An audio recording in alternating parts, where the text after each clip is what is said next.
Hai guys, kita berjumpa lagi di acara Youth for Christ. Kita akan merenungkan sebuah tema mengalami pendamaian yang didasarkan pada Ibrani pasal 4 ayat 14 sampai pasal 5 ayat 4. Yang menjadi fokus perenungan kita terpetik dari Ibrani 4 ayat 14 yang aku bacakan demikian. Karena kita sekarang mempunyai imam besar agung yang telah melintasi semua langit, yaitu Yesus anak Allah. Baiklah, kita teguh berpegang pada pengakuan iman kita. Saya Pendeta Yosua Agung Nugroho, Pendeta Jemaat GKI Pekalongan. Guys, ada seorang tokoh besar dalam kekristenan yang bernama Pendeta Dr. Edmund Chan. Dr. Edmund Chan pernah menuliskan sesuatu mengenai pemuritan. Ia menuliskan demikian. Pemuritan adalah suatu proses membawa orang ke dalam hubungan yang dipulihkan dengan Allah dan membina mereka menuju kedewasaan penuh di dalam Kristus. Menurut Edmund, pemuritan itu dimulai dengan pemulihan relasi dengan Allah yang sempat rusak karena dosa.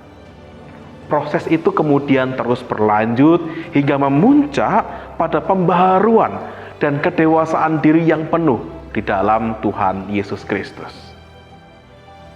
Keyakinan iman Kristen menyatakan dengan tegas bahwa Yesus adalah imam besar kita.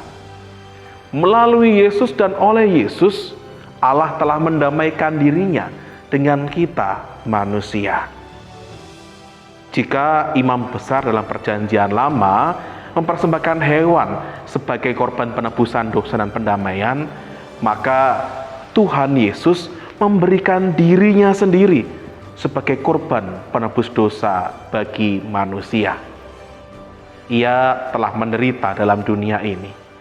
Namun penderitaannya bukan karena kesalahan ataupun dosanya, melainkan karena ia menanggung kesalahan kita, seluruh umat manusia.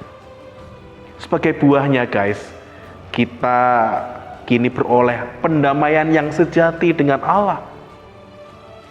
Manusia dimungkinkan untuk menerima rahmat-Nya, menerima kasih karunia Allah, sehingga kita bisa sungguh-sungguh hidup sebagai manusia baru yang menyenangkan dan memuliakan Allah saja.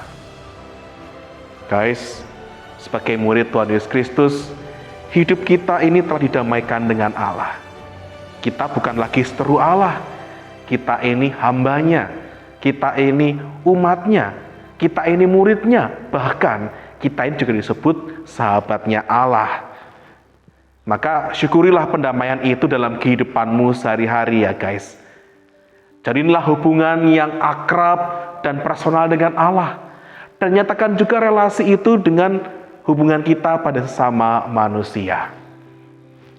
Jadilah pendamai. Jadilah solusi atau penengah atau jalan keluar pada saat konflik itu terjadi. Tapi jangan jadi kompor ya guys ya.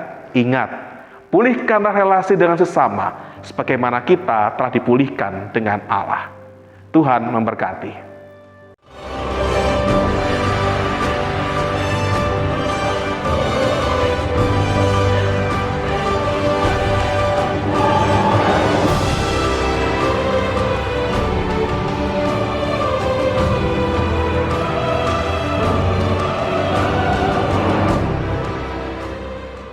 Sahabat, mari dukung pelayanan dan pekabaran Injil melalui YKB dengan membagikan link acara ini kepada sebanyak mungkin orang. Dukungan juga dapat saudara lakukan dengan mentransfer dukungan finansial ke rekening BCA ke nomor 450 305 2990 450 305 2990 atas nama Yayasan Komunikasi Bersama.